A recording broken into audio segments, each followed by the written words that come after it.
G'day folks, my name's Dave. Thank you very much for coming here.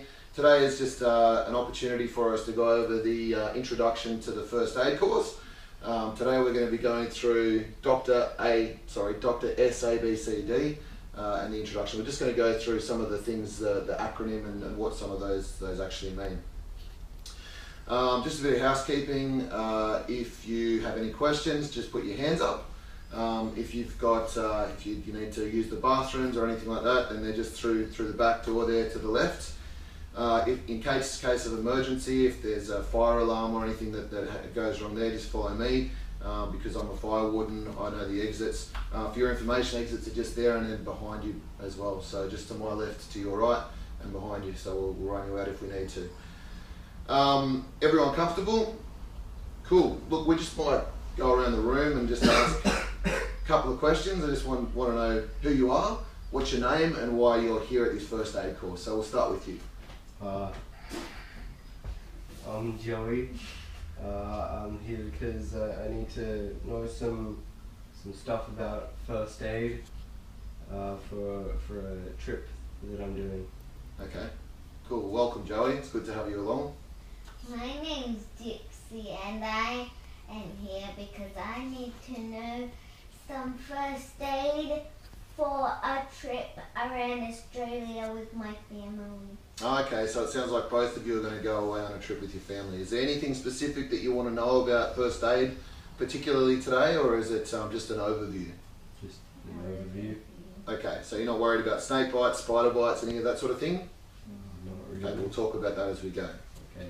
Alright, like I said before guys, if you've got any questions, just please ask them. It's a pretty informal training course today, so I don't want to bore you. Cool, alright. Look, at the end of the day, what I'd like you to walk away with is an understanding of these three things. It's certainly not a full first aid course. You're not going to be walking away with a certificate today. It's really just an introduction to the DRSABCD.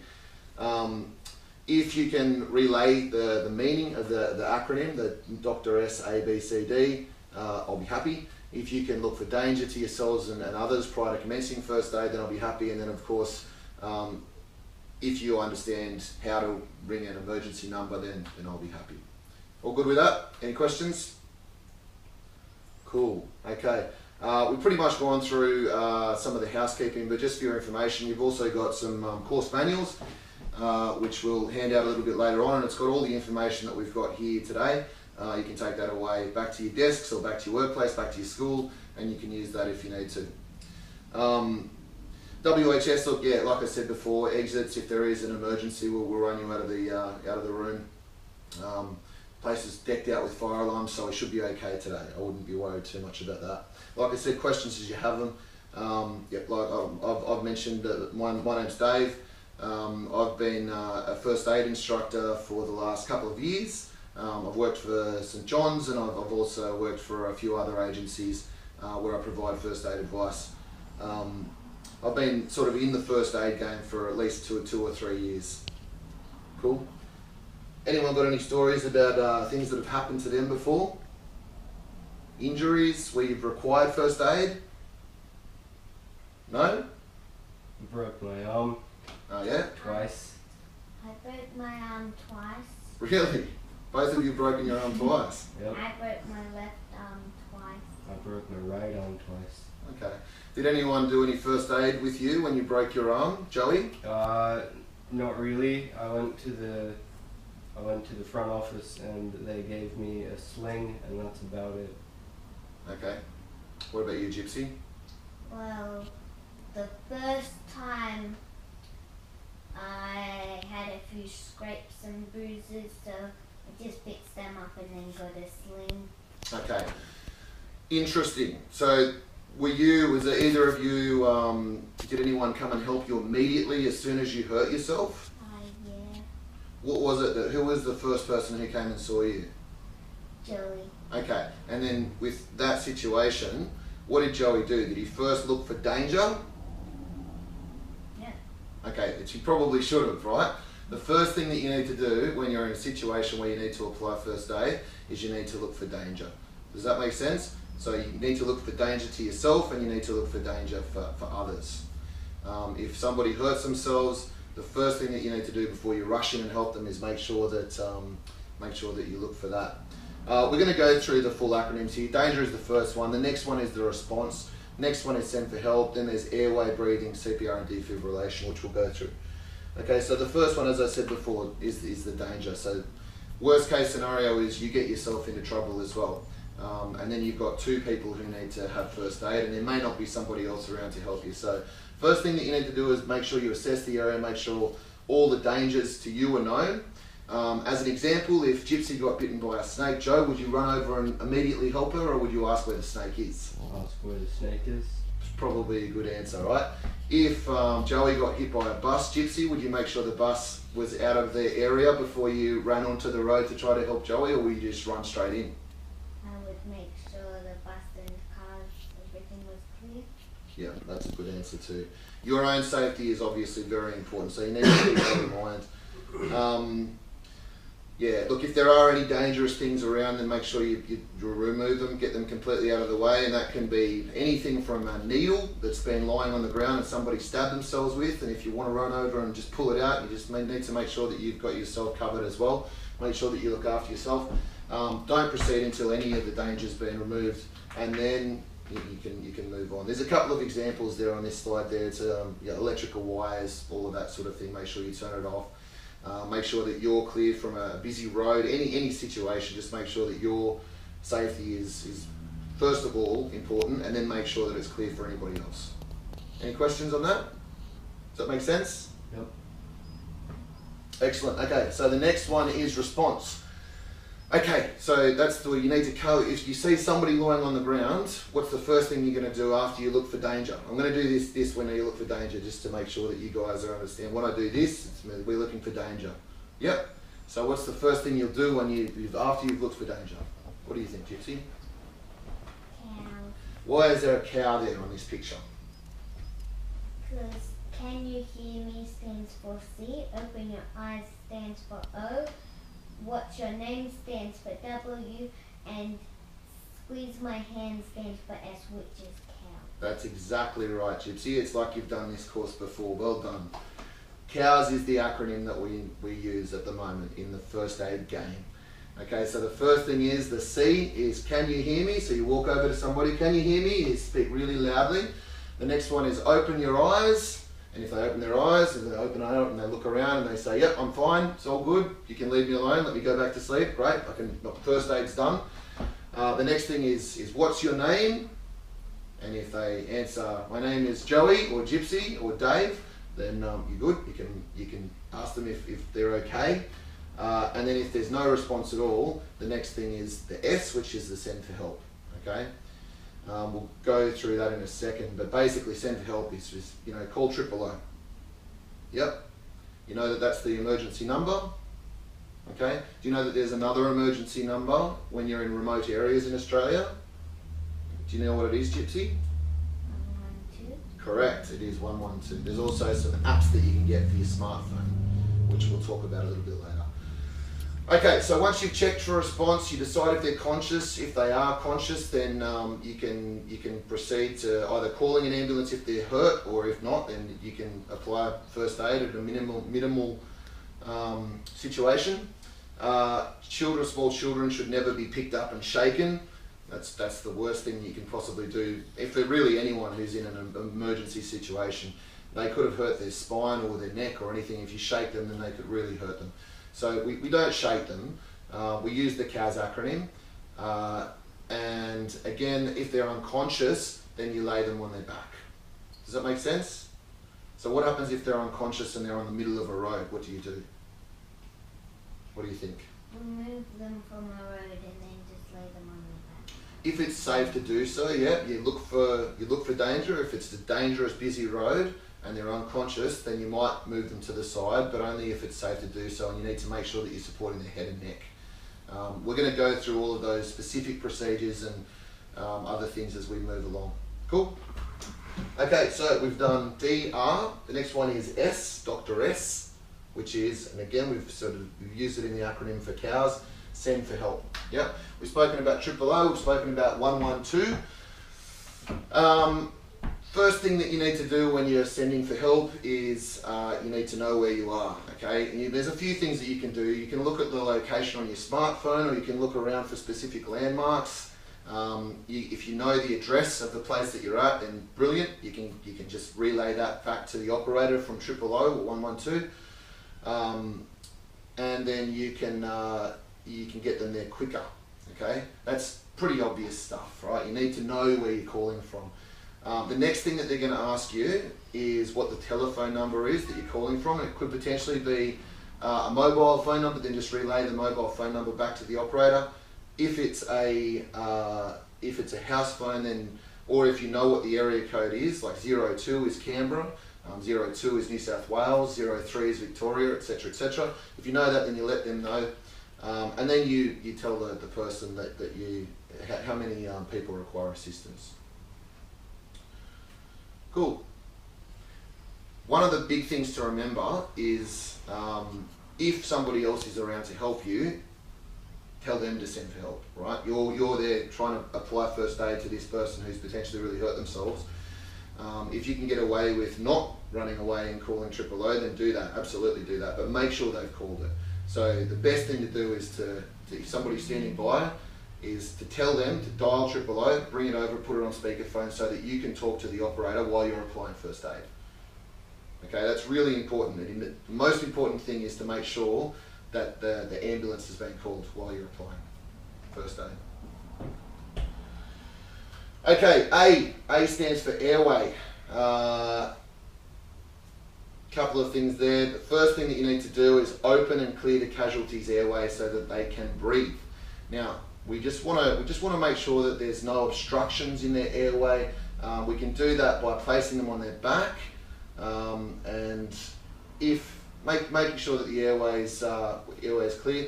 If you open their mouth and you see an obstruction in the airway, an obstruction could be a piece of meat or a piece of food or a piece of bread or anything inside their mouth. The first thing that you do is just make sure that there's nothing in there. Okay, so you open the mouth and you have a bit of a look. Cool? If there is something in their mouth, what you need to do is roll them into the recovery position, which we'll go through a little bit later, and then scoop out their mouth. You scoop top to down. Does that make sense? So if I'm lying on my side, you go this way, down and out. Put your finger in there, scoop the food out, and make sure that it falls down. If you go the other way, it could just lodge it back into the throat. So you need to make sure that the airway's free and clear. Okay? In case of drowning, make sure that you always put them on their side. Tilt their head, lift their chin, and open up the airway. Make sense? Okay, what happens if there's no breathing? So the next acronym is B for breathing. Check to see if they're breathing. How do you do that, do you think? How would you do that, Gypsy? I would put my head near their mouth, like near their head, so I can feel the air and I can listen for it, and I would see if their chest is rising and falling. Good. That's exactly right. That's a textbook answer. Well done. That's exactly what you need to do. You need to make sure that you see if their chest is rising. You do that by placing your hand on their chest. You can look, listen and feel. So use all of as many senses as you've possibly got, you know, all the senses at your disposal. So you put your cheek down to their mouth, you put your ear to it. If you can feel breath, that's great. If you can smell a bad breath or something, that's even better. That means that they're breathing. And you're putting your hand on their chest as well. So you're looking, you're listening and you're feeling. Okay? What happens if they're not breathing? What do you think you do next? CPR. Yeah, CPR. So that's the next slide. Actually, there's a couple of slides coming up here with CPR because there's a fair bit to do with CPR. Do you know what CPR stands for? Cardiopulmonary resuscitation. It's because you're reading it off the slide. Yeah. Excellent, that's fine. That's exactly right. That's what it is. It's cardiopulmonary resuscitation. You don't really need to know that acronym. CPR is CPR. It's basically where you give 30 compressions in the middle of the chest to somebody who's potentially not breathing, and then 2 breaths. Okay. Couple of useful tunes to remember while you're giving CPR. Have you seen people give CPR before? Yeah? Is you put your hand on their chest, you make sure your arms are straight, you make sure you're giving them a good pump, but you need to do it within 100 compressions within a minute, 100 compressions per minute. Okay, there's a couple of songs that you can remember to do that. Staying Alive is a good one. Another one, Bites the Dust, is probably, it's accurate, but it's probably not the best song to be singing while you're giving somebody CPR. Another one is actually Row, Row, Row Your Boat. And if you do that, it'll go, if you do that twice, that chorus or verse, chorus of Row, Row, Row Your Boat twice, that's exactly 30 compressions if you do it twice. So 15 beats per minute, 15 beats per minute, then 2 breaths, and then you do it again. Okay, does that make sense? Any questions on that? Okay, there's a picture there which shows you the recommended point of compressions in the middle over the lower half of the sternum. And we're going to have some practices later on some dummies that we've got out the back, which we'll bring out and we can have a bit of a go. So I actually want to see you guys do it today, and then you'll get the tick in the box for CPR.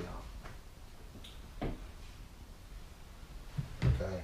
The next step is the defibrillator. Now, it is the next step, but really D stands for defibrillator.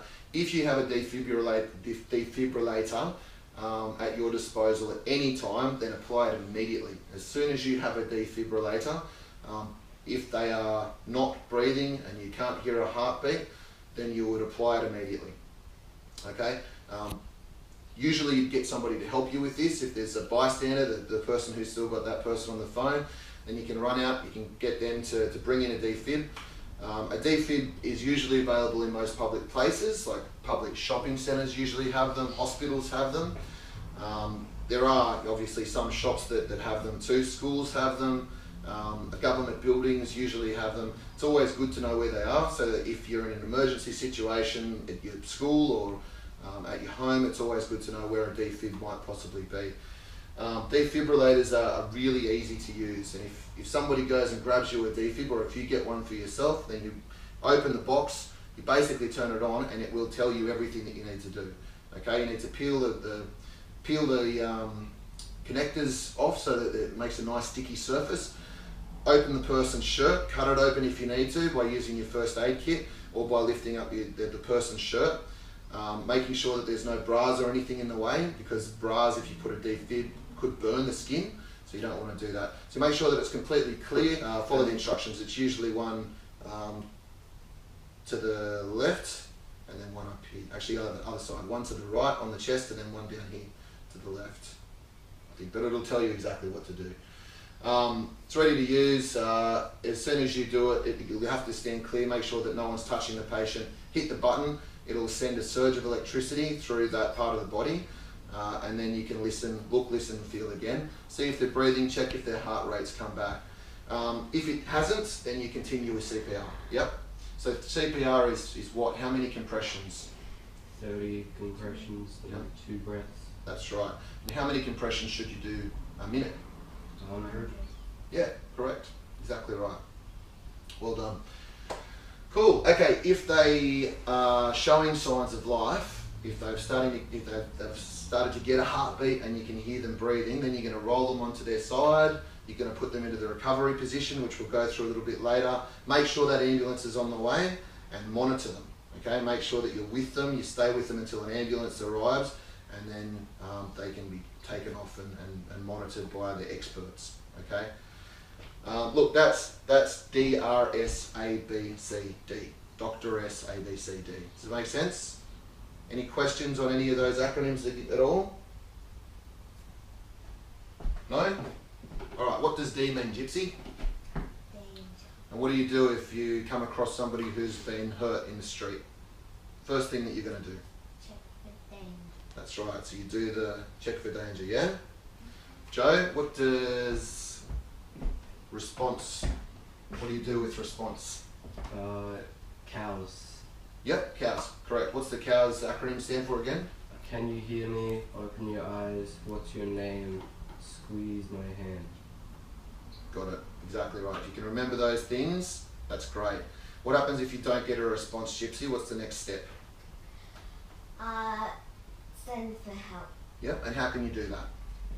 If there's a bystander or someone to just someone standing there, you ask them to get their phone out and call 000 and put it on speaker up to your ear. Yep. And if not, then just get a phone out your pocket or the nearest phone, ask if you can use it if it's not yours, or then just call 000 yourself. Good girl, that's exactly right. Okay, so what was that? Doctor, DRS, what's the next one, Joe? Airways. Airway, yep. What do you do in a situation with airways? You need to make sure that they're breathing properly. Yep. Check if there's any obstructions, if their ears roll them on their side and get it out. Yep. Do you remember how to clear their airway? Top to bottom. Correct, that's right. Okay, no breathing. What do you do next, Gypsy? CPR. Correct, yep. And how would you start CPR? You would do 30 compressions. Yep.